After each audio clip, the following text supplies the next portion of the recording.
구원받는다? 그러면 어떤 사람은 멸망에 빠진다. 그러니까 지옥에 들어간다. 이렇게 그 대칭적으로 이해하는 거예요. 논리적으로, 논리를 따라서, 그렇죠?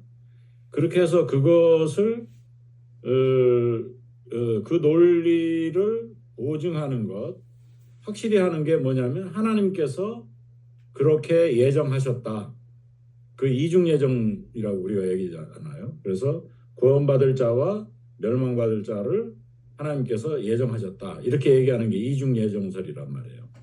그런데 그것은 뭐에 근거하냐면 대칭적인 논리에 근거하는 거라 이거예요. 그렇죠? 대칭적인 논리에. 그런데 이제 발타자르는 그런 논리를 할 수 있는 근거가 성경에 있기는 하지만 성경이 명확하게 그렇게 논리적으로 주장하고 있지는 않다. 그게 발타자르의 입장이에요. 발타자르는 오히려 지금 이제 거기 나온 대로 비대칭적으로 그러니까 구원받을 자와 멸망할 자 이렇게 대칭해 가지고서 딱 나누는 게 아니고 비대칭적으로 멸망의 문제보다는 하나님의 구원하시는 사랑의 그 부분이 훨씬 크게 나타난다. 성경에는. 오케이?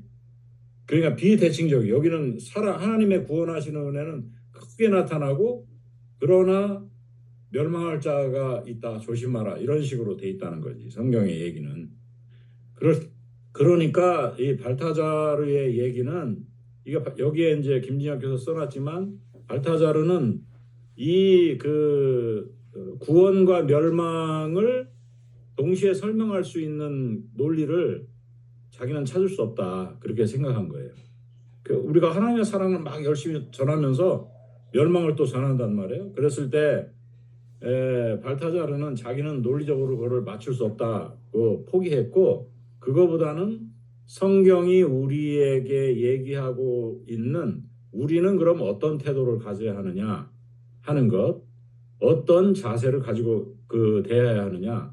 그것은 하나님의 사랑이 하나님께서 원하시는 것은 모든 자들이 멸망에 이르지 않게 하는 것이다.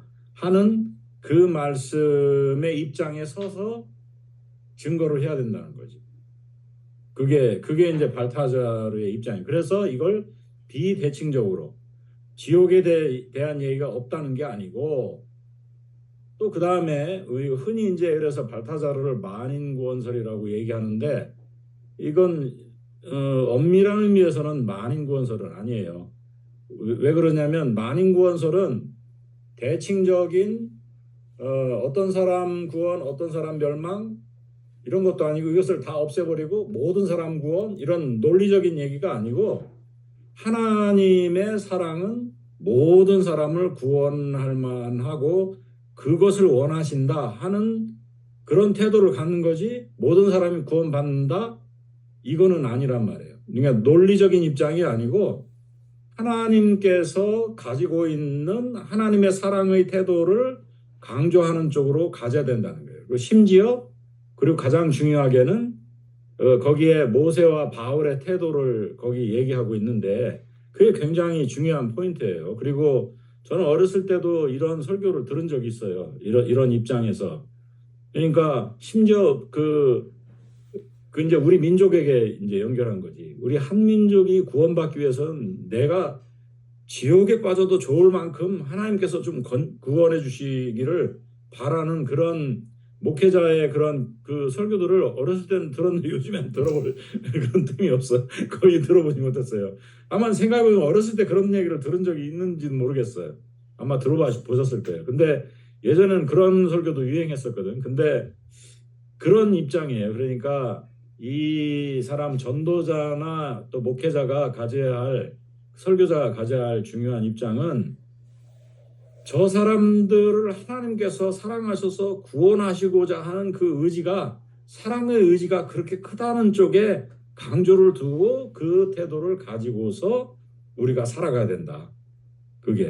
이게 이제 발타자르의 구원 이야기이고 동시에 지옥에 대한 얘기예요. 그게 지옥이 없다 그런 얘기 아니고 그러니까 언뜻 들으면은 이 사람 보편구원론자야? 그런 얘기는 아니고 지옥을 부정하는 게 아니고 성경이 있는 대로 하자면 하나님의 사랑의 입장, 그러니까 이것을 이제 발타자르의 거기에는 이제 희망이라고 번역했잖아요.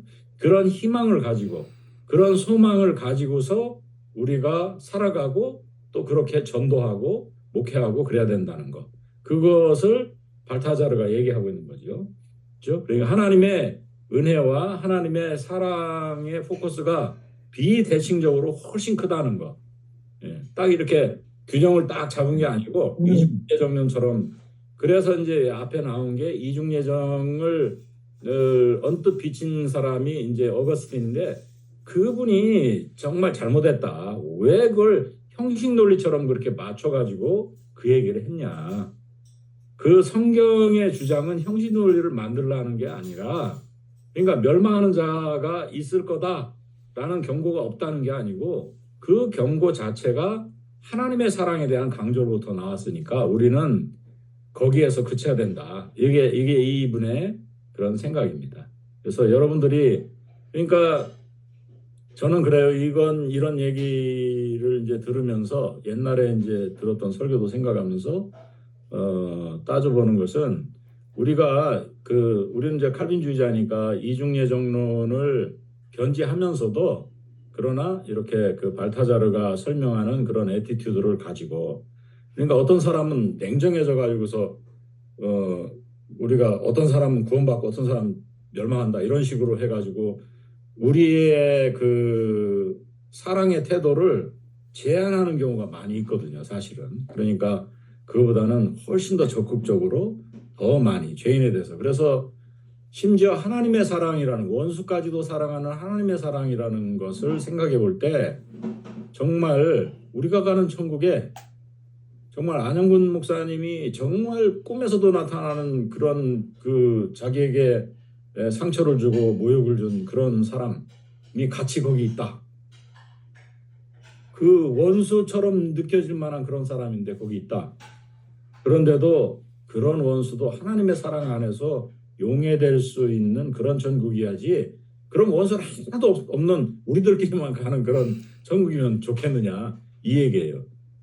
이게 발타자르의 얘기입니다. 그래서 이것은 이제 우리의 태도, 우리의 자세, 우리의 입장, 이런 것들을 어떻게 가져야 하느냐 하는 것을 생각하게 만든다. 그렇게 보시면 되겠습니다. 그러니까 굉장히 중요한 권고지요. 발타자르가 이렇게 천국 지옥 해가지고 딱 형식 논리로 만들어 가지고서 그것을 진행시켜서 우리의 사역을 제한시키는 게 아니라 더 적극적으로, 그 영어로 하면 이제 proactively 죄인을 향해서 나가라, 그런 얘기를 발타자르가 하고 있는 것입니다. 오케이?